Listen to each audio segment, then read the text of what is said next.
Hello and welcome back to the Chargers Check-In. My name is Cecilia. I know it's been a minute. I wanted to talk a bit about my overall perspective on this draft, particularly on the first round of this draft. Obviously, a lot of big names in the draft industry are putting out mock drafts and people are kind of freaking out, and I kind of want to offer a perspective that should kind of give some context as to how we should feel about different possibilities for round one for the Chargers. So some realities of this draft from my perspective. Keep in mind, this is subjective and everyone is going to have different opinions. If you're looking at some of these players or some of these things and you have a different opinion than mine, that is fine. And also I want to know it. Please comment and let me know. I think getting as many perspectives as possible is a good thing. But some realities that I am thinking about are the fact that I think this draft falls off pretty hard in the late teens. Now, Chargers pick at 22, right? They are picking after what I see as the likely cliff.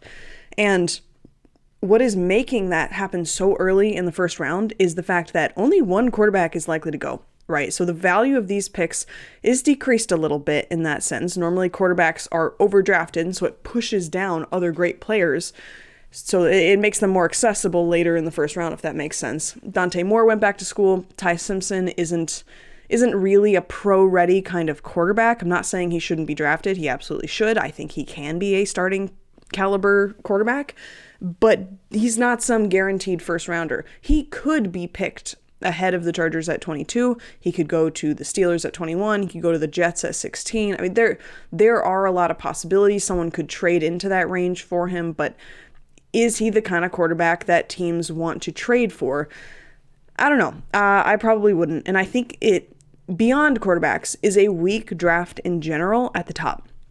The best players in the draft are non-premium positions, which I think decreases the value of the first round picks. The likelihood of a great player falling is lesser than in most drafts in round one. Not to mention, the Chargers need an edge rusher, and that is a premium position. A lot of people, myself included, have mocked edge rushers to the Chargers in round one, but you have to ask who are worth a first round pick and who of those guys aren't going to be picked in the mid to late teens, because that's where, if I'm correct that a lot of these players just aren't as good as in the earlier the first round, the good ones might be gone. It also, in my opinion, falls off a cliff later in the draft, somewhere in the mid to late fourth round. And so trading back early becomes more valuable. If you want to get more picks and have them still be in the range that they are likely to be contributing players, you want to be in the fourth round or ahead. So essentially what I'm saying is trading back early becomes more valuable and therefore less likely, because more teams will look to trade back early. Fewer teams are looking to trade up because of that first round cliff that I talked about, and that drives the price of trading up way down, which further decreases the value of trading down in the first round, if that makes sense. To put simply, this is a tough year to want to trade back and a tough year to pick at 22. So what we're going to do is we're going to look at the best players that are possible to be there and the best players that are likely to be there. So here I have a list of players that I believe are unequivocally worth the 22nd pick, that honestly I would be thrilled if they were to get these players. Consider this my tier 1 players of the Chargers board. Some of these players, you'll notice right away, are obviously not going to be there. It's still a big board. It's still a worthy discussion. And occasionally players fall. So Sonny Styles, linebacker out of Ohio State. He is incredible. I think he should go top 3. Spencer Fano, he is a tackle who could be a guard convert. He's out of Utah. I think that he would be a perfect fit for the Chargers, and I think that he should go top 5. I think he will probably go top 10, but there's no way he gets past several teams in front of the Chargers. Vega Ioane, that's something we've talked about him a lot. He would be great for the Chargers, and he is probably not going to make it past the Ravens. He might even go before then. Arvell Reese, the linebacker / edge out of Ohio State. He will probably go number 2 overall. If not number 2, he'll go top 5. Ruben Bain, edge rusher out of Miami. He probably goes top 10. David Bailey, he's also an edge rusher, probably goes top 10, if not top 5. Jordan Tyson, you'll notice I have him highlighted. So Jordan Tyson is really interesting to me because he's my number 1 wide receiver. It's not close. I understand if he isn't number one for other people because he's had a series of injuries. But I highlighted him because I think there is a world in which he falls because of the injuries. Do I think he should? No. I understand not taking him top 10 because of the injuries. Beyond that, the talent is just incredible. And in terms of the Chargers' fit, having him would buy time for Keandre Lambert-Smith to develop. He negates the need to sign an ex-receiver. He's a complementary fit to Trey Harris, Ladd McConkey, and QJ for that matter, because he opens things up underneath. He gives you a massively high ceiling in terms of what the offense can do downfield. This offense needs to be more threatening down the field. And we know this, we've talked this to death. It's the most underutilized aspect of Justin Herbert's game is that he can be incredibly accurate beyond 25-yard throws. And that's something I hope under Mike McDaniel we get to see more. But, if you can get someone who is arguably a top 5 talent at an injury discount, I think you got to do it. Would I blame a top 10 team for passing over on him? Not really. Would I blame a team for taking Mekhi Lemon over him because of that? Not really. But all the way at 22, when those other guys are going to be gone, I think he would be fantastic. To be clear, I don't think he's going to fall. I think of these players, he's one of the more likely ones. Francis Mauigoa, obviously, he's a tackle who could be a guard. He's going to go probably top 10. Carnell Tate, he's a wide receiver. Obviously, he's going to go as well. Caleb Downs, he's a safety out of Ohio State. I think he is a top 5 talent in this draft. I don't think he should fall, but I could see him falling to like 10 or 11. Kenyon Sadiq and Dylan Thieneman, both out of Oregon. It is possible that Thieneman falls, but I'm not really, I don't want to get my hopes up, so I didn't highlight him. And Kenyon Sadiq, I think, is really interesting because to me, at this point, he is probably a top 15 talent. And it's very likely that he falls just because of the positions of need that other teams have. Tight end is not a premium position. It's just not. You don't need to be efficient in terms of, not signing your tight ends and instead drafting them. And to me, I hadn't had him as someone I wanted the Chargers to draft ahead of the combine. I saw him more as a luxury pick. I said that on Twitter. I don't know if the Chargers can afford that. But over time, it kind of became clear that, Vega Ioane is not going to be there, and a lot of these edge rushers aren't going to be there. He might be the best player available, and the next best might really not be great. He broke combine records with athleticism. I think he would give Justin Herbert the best tight end room he has ever seen with Charlie Kolar and Oronde Gadsden. And he's also a great blocker. I feel like early on in the draft process, there was a lot of blocking slander from him. And I've never really seen that. As an Oregon fan, I've been a little disappointed with some aspects of him in the receiving game, but really never as a blocker. And I think a lot can be done with him and Charlie Kolar on the field at once. So Gadsden is great, but he is injury prone. I think this could end up being the best position room on the team, period. Maybe you would want to be disappointed if we got Kenyon Sadiq because we need a guard, we need an edge. We don't absolutely need to draft a tight end, but you have to ask, what are the alternatives? So let's look at the alternatives. Let's be realistic. Who do we realistically think is going to fall in the draft? And this, to me, is my second tier of players. This is the ones where, I don't have a top 20 grade on them, but I understand that it takes 2 to trade out. I would rather trade out than get these players, but it takes 2 to trade. And like I said, the price of trading up has gone down. The price of trading back has become a lot less valuable, a lot less. You're gonna get a lot less return on that. You might just have to take some of these players. So I think the only realistic trade opportunity that I'm seeing right now is maybe the Bears at 25. The Bears, like the Chargers, want an edge rusher, want a pass rushing defensive tackle, so they could see the Chargers as a threat to take Peter Woods or any of the edge rushers, and so they may want to get ahead of the Chargers for that. If Kenyon Sadiq is there and you trade out, he probably won't be there even at pick 23. I feel like, I don't know if he makes past the Eagles if you switch with them. And I highlighted who here is likely to be here. So of everyone on this list, I would take Akeem Mesidor. I know I haven't been high on him, so I want to talk about that a little bit. I think he is the most pro-ready of the edge rushers beyond the first couple, and I'm no longer convinced of Keldrick Falk. I no longer have a first-round grade on him at all. And TJ Parker, I got really excited about him. I do think he fits the profile of what the Chargers want. Is an edge 3 who you're doing a lot of projecting for, who is kind of coming off of not the best year, worth the 22nd overall pick? Honestly, probably not. In a vacuum, I think the answer is no. But who else are you going to take, right? That's kind of the question. And also, I've kind of gotten over the age thing for Akeem Messidor because he just is so pro-ready. If you're going to be an older prospect, you better not need a lot of development, and I don't think he does. And I think edge rushers are so unbelievably expensive that the value is just too good to ignore, especially, with Joe Ortiz, who hates buying at the top of the market. This is the only way to get a premier edge rusher, and that is something that they might have a chance to do. So looking at this big board, I've also highlighted Peter Woods. At one point I said he'd be a top 15 pick, and now I'm kind of like, I don't love him in the top 20. I don't know that I love him in the top 25. I would understand if the Chargers in particular took him, because I don't see a world in which the Chargers coaching staff fails an interior defensive lineman. I think every defensive lineman that they've gotten has improved under their watch. I know that Jamari Caldwell hasn't been amazing, but I think he's made progress, and I think they have a better idea of his strengths.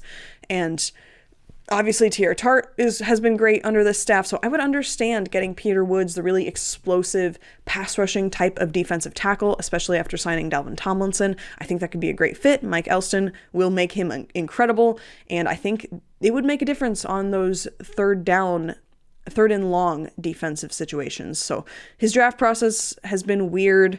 I, was disappointed in his combine showing and some other things, but that doesn't change the fact that the 2024 tape was amazing, 2025 tape was solid, and he was a part of a team that generally declined, so you can't put it all on him. So he is one of the ones that I would understand. I have him highlighted because I think he could make it there. Beyond that, Emmanuel McNeil-Warren, the safety out of Toledo, he's interesting because safety is a need for the Chargers, but it's not a dire one. It's more of a need we're anticipating for next year than an immediate need this year. The secondary just hasn't gotten premium resources, I think, since Derwin James. And Elijah Molden is hurt a lot. Tony Jefferson is older. He's on a 1-year deal. RJ Mickens is good. He's not, I don't think, going to be a star, though. And this would get the Chargers ahead of a need in a really big way. I think down the line, he represents a few interceptions every year, which, if you think about it, that's really the only way to replace Tony Jefferson, right? Tony Jefferson is solid against the run, and he gets the most creative and strange interceptions, and that's something you need. That's not an accident. And the counterpoint to this is that this is a great safety class in the first 3 rounds. Safety is in a premium position. Why not get him in the second? Why not get him in the third? But the Chargers have a lot of needs because they didn't get ahead of him last year. I don't want to continue making that mistake. I want to get ahead of needs and then next year be able to truly draft best player available. I would love to do that this year, but the Chargers need a guard and they need multiple edge rushers, and it's not the best position. Mansour Delane, I don't have him highlighted because I do not think that he will be here, but he is in that range where I go, I barely have a first round grade on him. I mean, I shouldn't say barely. I have a mid-20s grade on him. I know that that's very different from consensus. Consensus is top 15. I don't see it. I do not love the build on him. And to be clear, I don't think he'll be there, but if he drops, I think it makes sense for the Chargers to take him. The corner room is good. You can't just use day 3 picks forever on the secondary. I know that we felt good about it. We felt good about it under Jesse Minter. I know we have a lot of the same coaching staff. Chris O'Leary is different. Not only that, but you can't necessarily get away with that forever, right? At some point, either coaches move on or certain players don't hit, and then you don't have premium talent. It's great to have an overall solid room, but at some point, I want this secondary to have a star. We can't have Derwin James be the only answer when the AFC West is going to have some fantastic wide receivers and tight ends next year. They are. I think the Raiders are going to be more of a threat, which means you actually have to start thinking about Brock Bowers. And, I think it's likely that the Broncos end up with a tight end, and who knows who the Chiefs draft in the first round this year. They have a lot of picks. So I'm not as high on Delane as most people. I think he should be taken after Jermod McCoy. So let's talk about Jermod McCoy, who could fall because of injuries. He isn't injury prone necessarily. He had one major injury. It was an ACL tear, not a bunch of minor things. So he isn't necessarily in the category of, big injury risk. It was just one big thing. He had a fantastic pro day. So that should remind people, He ran like a 4.3. He's recovered from his ACL. You don't really have to worry about that. His 2024 tape was incredible. I get it. It's probably a long ramp up because he didn't play at all in 2025, but the tape is phenomenal. He is my corner one. It's not close for me. And I just think it would be an incredible investment for Chris O'Leary to work with someone as a first-time defensive coordinator following Minter, who always got so much more out of so little. What if we gave him some premium talent? That's kind of how I look at that potential pick. That being said, he's not highlighted because I don't think he'll be there. Briefly, Mekhi Lemon, he's a much worse fit than some of these other wide receivers. He's basically Ladd McConkey, but a little bit more talented as a prospect. He's a rare player that for me, I wouldn't want to draft him, but if Mike McDaniel goes up to you and says, hey, Ladd can go on the outside, I can work with this, I love the speed, let's do it, then I think you go, okay, let's make the offensive coordinator happy, and what a problem to have that we have too many great receivers. I would understand it. I do think it's unlikely that Mekhi Lemon gets past the Rams. If he does, I still don't think he makes it to 22. But on the receiver front, Omar Cooper Jr. is one I could see falling. And I say falling, really, he was seen as a fringe first-round pick until the last month. But, he's had a great draft process. I think he'd be an immediate solid wide receiver 3 with a potential to eventually be wide receiver 1B along with Ladd McConkey. He's the exact profile of receiver they need. He's an X receiver. He can be a deep threat. I think he's better than Denzel Boston, and I think the receiving core would be very complete if they added him. Very few wide receivers would make the immediate impact that he would. I know you can always get receivers later, but none of them are going to make that early in the season impact that I think he could make. And so, that's where you have to consider him. Do I think he will be there? Probably, but I don't put him in that number one tier of, if he's there, run the pick in. I just don't quite see him that way, but I still would see him as a solid pick. I wouldn't be mad about that. And that is kind of the thesis of this, right? It's understand the situation that the Chargers are in. And before on draft night, you overreact and say, no matter what this was, it was a terrible pick. They should have traded out. This is just going to be a tough draft to trade out of. And ultimately, you want the best player available and you want to leave the draft with certain needs covered. The Chargers need an edge rusher. They need a guard and they want a safety. They want a corner. They want a linebacker. They want a wide receiver. They want a tight end. That's a lot of needs. You're probably not going to hit all of them without trading back. Trading back's going to be hard. It's just becoming this, we can't expect the draft to fix everything. I think the most optimistic vision for the Chargers is going to depend on your view of the coaching staff, not the potential additions in the draft. That being said, Ortiz has been great at the draft, so I am still very excited for it. And I wanted to talk a little bit about some noticeable absences because you guys will know that I have had a Chargers big board on here before, and some players have been removed. First of all, Caleb Banks has been removed. He got hurt at the combine, and at his size, it's another red flag. He ran his drills despite his injury, and he looked fantastic, but at his size, you always got to be concerned about those lower body injuries. I know he visited the Chargers. I'm not leaning too much into these visits. I think a lot of the time they're misdirection. I think a lot of the time it's to get information about coaches, about scheme, about experience, about the range that a player is likely to go based on injuries. I don't think it's actually this means they're super interested in the player. So for my sanity, I'm not really looking into that.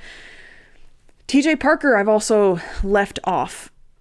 I'm not as sold on TJ Parker as I was before as a first round pick. Certainly not in that first tier of, run the pick in and feel great. I could see him being in that tier 2 of I understand why they take him. I'm going to update my edge ranking soon. I think now I'm going to have him behind Akeem Mesidor. I don't think he is worth sticking at 22 for. I added Omar Cooper to this list. He wasn't in it before. He tested really well. I think the fit would be fantastic. And I finally actually watched film on some wide receivers, which I delayed because maybe I'm insane, but I think wide receiver tape is kind of boring. I like trench players. Edge rushers are my favorite to watch. It's so technical, but also so personality driven. I don't know. That's just my thing. I know everyone else loves watching wide receivers and hates watching corners, hates watching offensive line, but I don't know. I'm weird like that. I like the technical stuff. And I think Omar Cooper Jr. is a very technically good receiver. And like I said, the fit would be perfect. I think he would add a whole dimension to the offense. And I don't think many players in this draft can you say that they would add a dimension to the offense. I also added Mansour Delane. I finally moved him into a real first round grade. I was being stubborn, but he had a good draft process. He's so athletic. I'm not adding him to my first tier of players. I'm still lower on him than most people, but I would totally understand why the Chargers would take him if he somehow falls. Obviously, there are some notable absences. Keldrick Falk, I do not have a first round grade on him. I know he's big, he's strong, the potential is all there, but I just think it's mostly potential. I wanted to see more production, more something, and I don't see it. I have him in that second tier, kind of with your Gabe Akis, R. Mason Thomas, like that kind of caliber of edge rusher. That's who he is to me. Obviously, he's a good run defender, good floor raiser, but not someone you run the pick in for. Emmanuel Pregnon and Chase Bisontis. I don't have a first round grade on any guard not named Spencer Fano or Olaiva Vega Awane. That's it. Those are my only first round graded guards. I'm not putting either of them in the, it takes two to trade situation because I cannot imagine them being there and Emmanuel McNeil Warren or Peter Woods or Akeem Messidor or Omar Cooper not being there, right? So I just cannot imagine them being the best player available. And if they do that, to me, that would be a huge concession that they messed up the pre-draft process, that they messed up free agency, that they didn't solidify enough. And it feels like that's not a concession that they're going to make. On top of that, yeah, you're not going to get an Emmanuel Pregnon who's pro-ready or Chase Bisontis who has every athletic trait that you want later in the draft, but Bo Stevens could be a starter for you his rookie year. I think Cage Casey could be a starter for you his rookie year. There are options out there in later rounds. I don't think you need to give up the opportunity to get some premium talent, even at not a premium position, just to get one of these guys. That's just my perspective, but I see a lot of panicking Chargers fans just saying, get Emmanuel Pregnon. We can't afford to go into this with Trevor Penning as a starting guard. I get it. I don't know. I think the Chargers have made it so that the most optimal thing that they can do is take a chance. I would get it. I wouldn't be furious, but I would see taking a guard in the first round, if it's not one of those first two, as an indictment of their own free agency process. Also absent is Avion Terrell. He's a corner. I think he's really good. I am not so sold on him as a first rounder anymore. For a bit, I considered having him above Mansour Delane, but I just don't see it now. And I think he's someone who should go in the mid to late 30s. And like I said, there is less talent in this draft than there are early picks. That's a reality. All these guys are going to go a little bit higher than you think, which is why we have to make some concessions. Like I don't know that I see Peter Woods, for example, truly as a first round caliber player. But if he is the best player available, you look around and go, can we trade out of this? No. Well, he's going to be the best player available and we cover a need. We don't have to draft a defensive tackle next year, right? That's something I see. Also a notable absence is Caden McDonald. Totally understand why Chargers fans want a true run-stopping nose tackle. I get it. I just believe in the guys they have a lot. I really believe in the combination of Tier Tart and Shamari Caldwell and Justin Aboigbe as a pass rusher.